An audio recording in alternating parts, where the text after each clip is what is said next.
Assalamualaikum warahmatullahi wabarakatuh. Selamat siang. Hari ini saya di rumah saja karena hari ini Rabu 11 Agustus kita libur nasional. Di video kemarin hari Selasa yang kita upload telat itu, saya sudah membahas mengenai apakah Ketua DPRD bisa kepadanya diberikan mosi tidak percaya oleh pimpinan DPRD yang lain melalui fraksi-fraksinya atau oleh anggota DPRD misalnya. Jawabannya saya bilang tunggu, pada hari ini saya akan memulainya.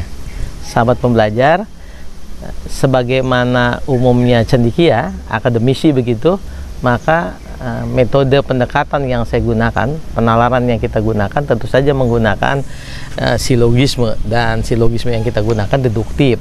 Jadi dari peraturan perundang-undangan dulu, lalu kemudian kita lihat apakah ada soal, ada case begitu, ada problem hukum, lalu kemudian kita lakukan analisis dan kita tentu saja buat konklusi atau kesimpulannya. Sahabat, yuk kita mulai dulu. Yang pertama tentu saja dari peraturan perundang-undangannya. Ini yang pertama, tentu saja peraturan perundang-undangannya. Sambil menikmati ini, ketika kita bertanya apa sih sebetulnya dasar dari pemberhentian ketua DPRD atau sebut saja pimpinan DPRD, maka ada sejumlah peraturan perundang-undangan, sahabat. Yang pertama, Undang-Undang Nomor 17 2014 tentang MPR, DPR, DPD, dan DPRD. Yang kedua, Undang-Undang Nomor 23 2014 tentang pemerintahan daerah. Yang keempat, Undang-Undang Nomor 2 2011 tentang perubahan atas Undang-Undang Nomor 2 2008 tentang partai politik. Kemudian ada yang paling penting, ini peraturan pemerintah Nomor 12 2018 tentang pedoman penyusunan tata tertib DPRD provinsi, kabupaten, dan kota.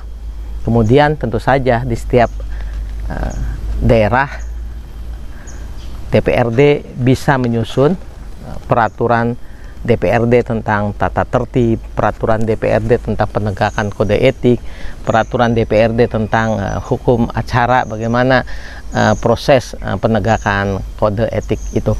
Jadi itulah sejumlah peraturan perundang-undangan yang saya gunakan untuk menganalisis atau untuk menjawab pertanyaan apakah pimpinan DPRD, ketua DPRD bisa kepadanya diberikan mosi tidak percaya oleh fraksi-fraksi atau oleh anggota DPRD lainnya.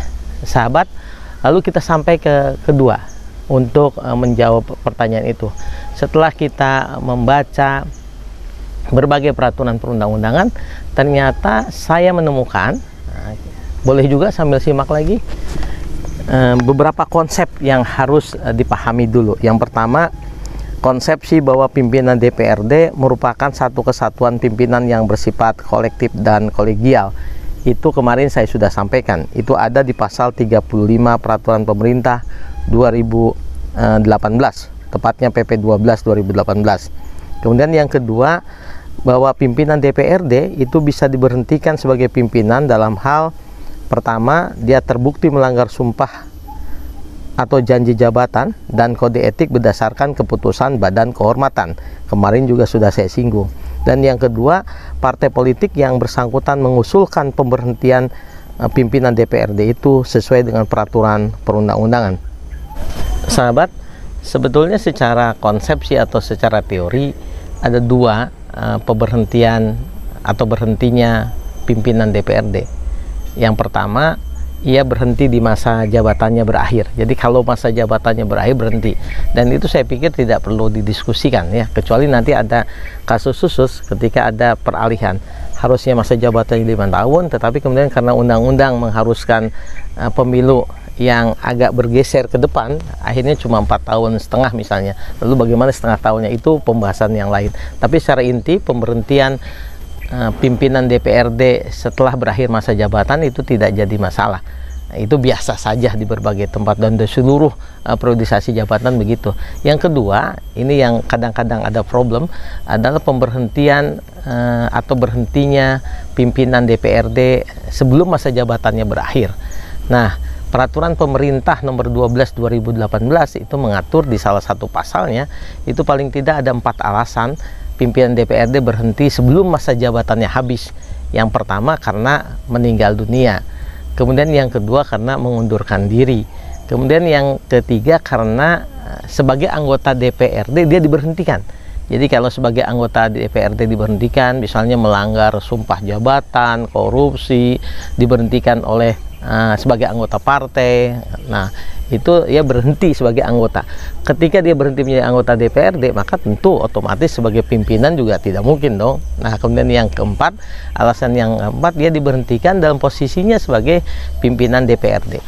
Nah pertanyaan yang kemarin itu, apakah mosi tidak percaya itu bisa dilakukan? Tentu saja kita harus tempatkan dalam konteks ini.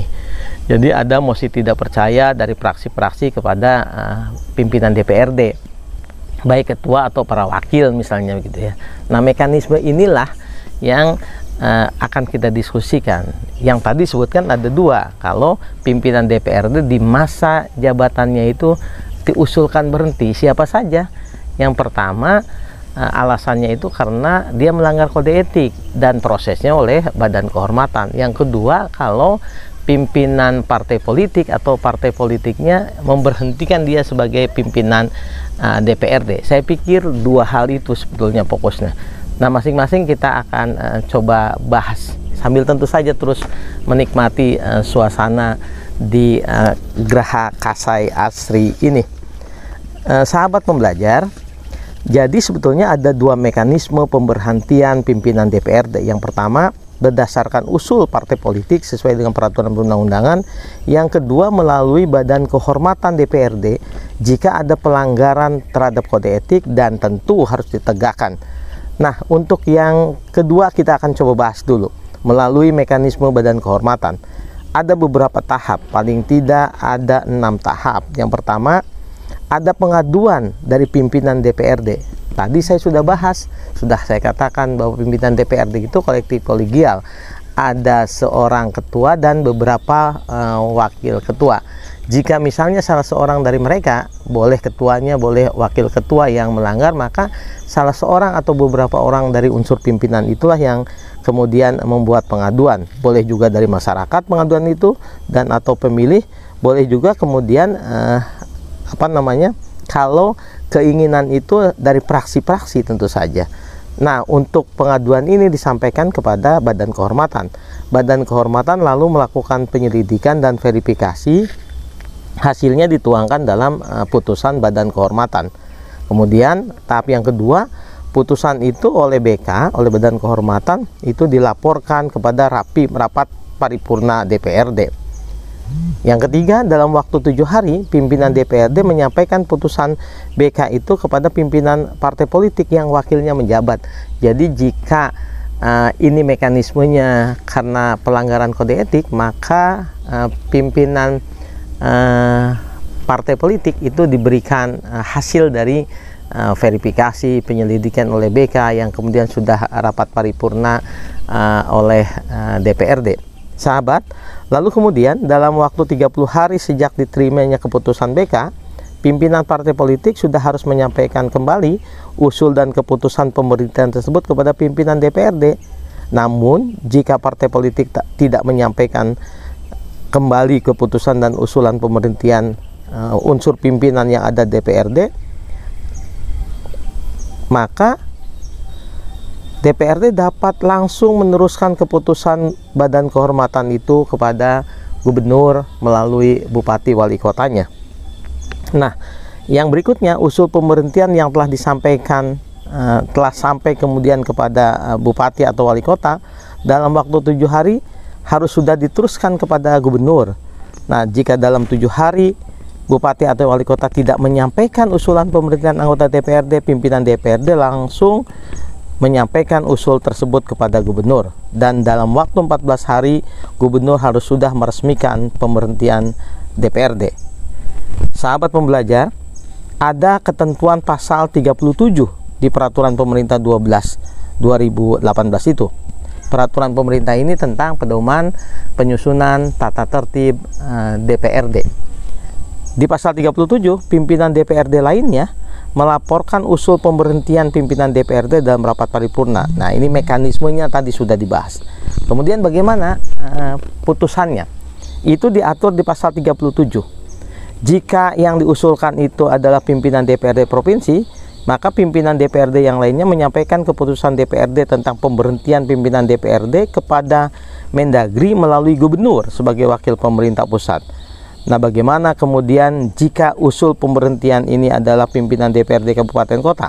Maka pimpinan DPRD kabupaten kota yang lainnya itu menyampaikan keputusan DPRD tentang pemberhentian pimpinan DPRD kabupaten kota itu kepada gubernur sebagai wakil pemerintah pusat melalui bupati, wali kota untuk peresmiannya. Jadi, sahabat pembelajar, sebetulnya secara garis besar apa yang sudah saya sampaikan dalam video pembelajaran kemarin untuk bedah isu mungkinkah ada mosi tidak percaya, itu sudah terjawab semuanya. Jadi berdasarkan peraturan perundang-undangan, terutama peraturan pemerintah nomor 12 2018 tentang pedoman penyusunan tata tertib DPRD provinsi, kabupaten dan kota, itu semuanya sudah ada, dan peraturan pemerintah itu di seluruh DPRD provinsi, kabupaten dan kota di Indonesia sudah dibentuk, sudah dibuatkan dalam peraturan DPRD khusus.